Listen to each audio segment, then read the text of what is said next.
খাচ্ছি বুঝছো, বেশি খাওয়া যাবে না, অল্প খেতে বুঝছো। চিপস চিপস খা রে বাবা, চিপস দে চিপস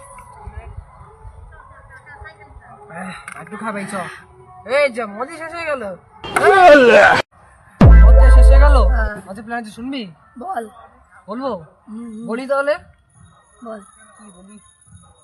ওই যে বাগানে অনেক কাঠ কাটছে লোকরা। কই কই আমি তো দেখতে পাচ্ছি না। আরে কানা ওই দেখ, দেখেছিস? হ্যাঁ। কাজ বের একটা কাঠ ভালো থেকে মোড়ায় বেঁচে দিই, মদ খাবো, ইলিশ মদ। চল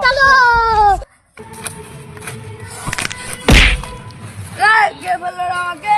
ভাই বলে মদ খেয়েছি নি সকাল সকাল? হ্যাঁ বল। এই তো ভাই কাঠ চড়ে নিয়ে গেছি। ধর ধর ধর ধর। এমা উঠছে না কেন? ওপাস ধরতে হবে না। হ্যাঁ তো ওপাস ধর যাই। ধর ভাই। কি করে? এমা ওপাস উঠছে না। আরে ভাই ভুল করছি, দুজন নতুন ধরতে হবে।